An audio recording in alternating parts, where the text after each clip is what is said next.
जय सिया राम।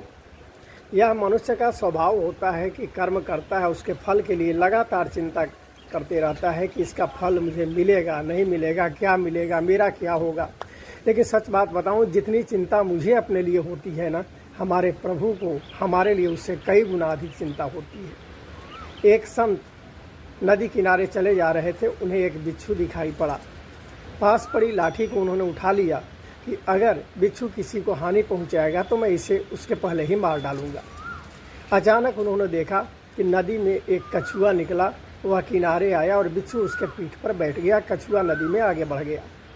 संत भी उसके पीछे पीछे चले कि मैं देखता हूँ कि कहाँ किसे हानि पहुँचाने के लिए जाता है।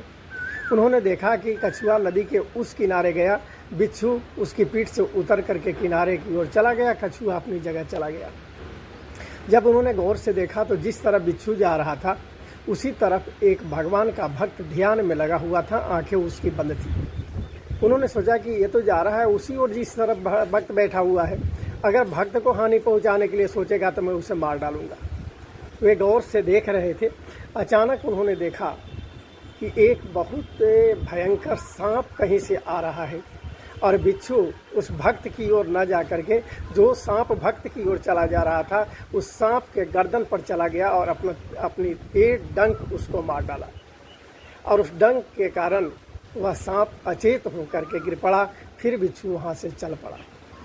अचानक भक्त का ध्यान टूटता है, सामने पड़ा हुआ सांप देखता है और तब संत ने कहा कि देखो तुम्हारे साथ यह घटना हुई।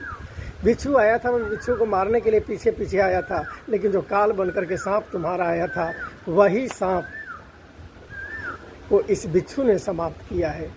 उसने कहा कि जब भगवान की इतनी कृपा होती है कि वो मुझे बचाने के लिए आपको भेज दिए तो इससे बड़ी कृपा क्या होगी।